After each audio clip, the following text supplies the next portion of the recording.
ये एक्सरसाइज 8.1 का question number 7 है। ये कह रहा prove that the equation of circle through the origin has no constant term. हमें दिखाना है कि ओरिजिन से जो इक्वेशन है उसमें कांस्टेंट टर्म नहीं है। तो जनरल इक्वेशन ऑफ सर्किल जो है उससे हम करेंगे, general equation of circle is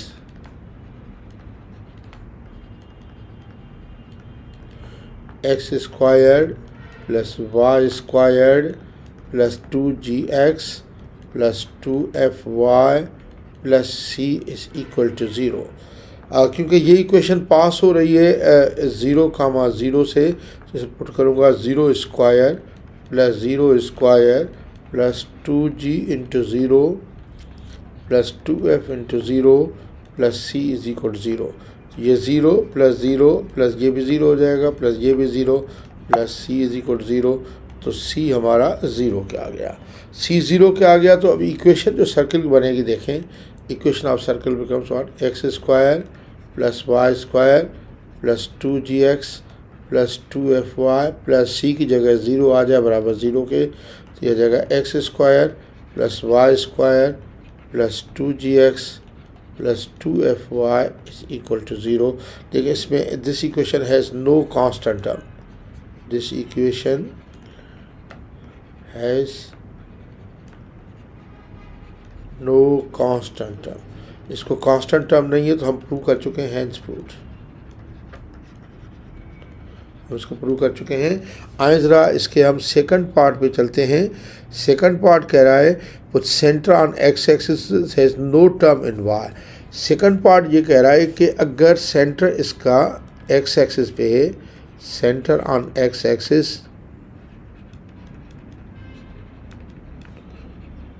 has no term of Y.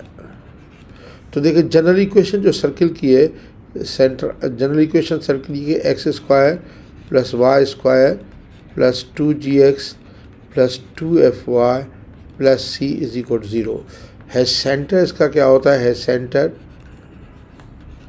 Minus g comma minus f। If this is on x axis, if this is on x axis, अगर ये x axis पे तो axis पे वाई 0 होता है तो minus F must be 0 या F 0 आ जाएगा। एफ इसमें 0 पुट कर दे तो ये आ जाएगा x square plus y square plus 2gx plus 2f की जगह 0 into y plus c is equal to 0। तो यह आ जाएगा x square plus y square plus 2gx plus c is equal to 0। अब देखें इसको कोई भी y का टर्म नहीं है। This equation has no terms of y। तो hence prove हुआ, hence proved। आए ज़रा हम थर्ड पार्ट पे चलते हैं। थर्ड पार्ट क्या कह रहा है, थर्ड पार्ट कह रहा है कि थर्ड है with center on y axis has no term in x।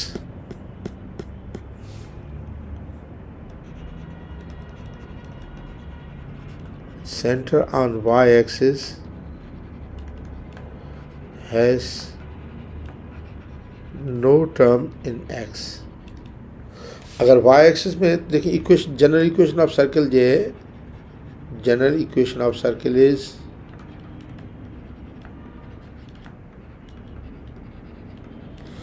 X squared plus y squared plus 2gx plus 2fy plus c is equal to 0। इसका सेंटर जो होता है वो सेंटर होता है minus g comma minus f। अगर ये y axis पे सेंटर है तो यकीनन x कोऑर्डिनेट 0 है। If this is on y axis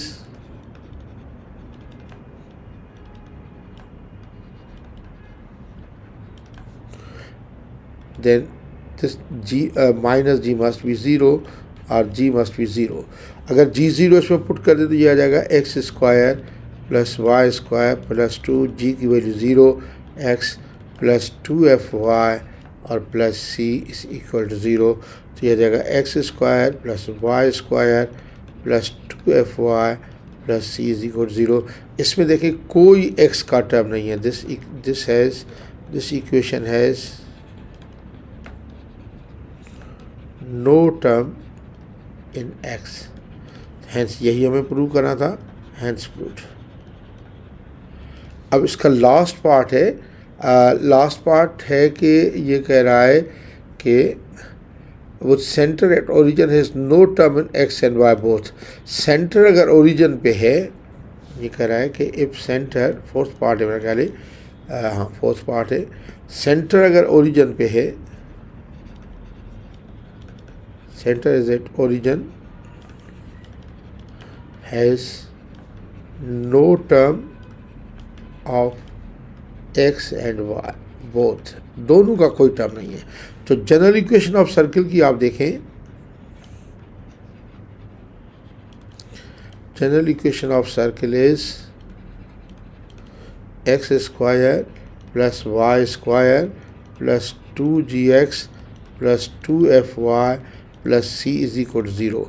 इसका सेंटर जो है वो होता है minus g comma minus f. और अगर ये ज़ीरो के इक्वल है, ओरिजिन के इक्वल है, तो मैं अगर ये इसको ओरिजिन के कर दूं कि minus g comma minus F इस इक्विवेलेंट टू 0 कामा 0, तो मैं इसमें से कह सकता हूँ कि माइनस जी बराबर 0 के और माइनस एफ बराबर 0, तो जी भी 0 आ जाएगा, एफ भी 0 आ जाएगा। अब आप इसी इक्वेशन में जी, ये जनरल इक्वेशन है, इसमें जी और एफ दोनों को 0 पुट करें तो ये हमारी इक्वेशन आ जाएगी। देखें, x square plus y square plus ये 2 into 0x plus 2 into 0y plus c is equal to 0। तो ये जाएगा x square plus y square plus 0 plus c is equal to 0। तो ये जाएगा x square plus y square और plus के सी is equal to 0। इसमें देखें कोई भी, यानी दिस इक्वेशन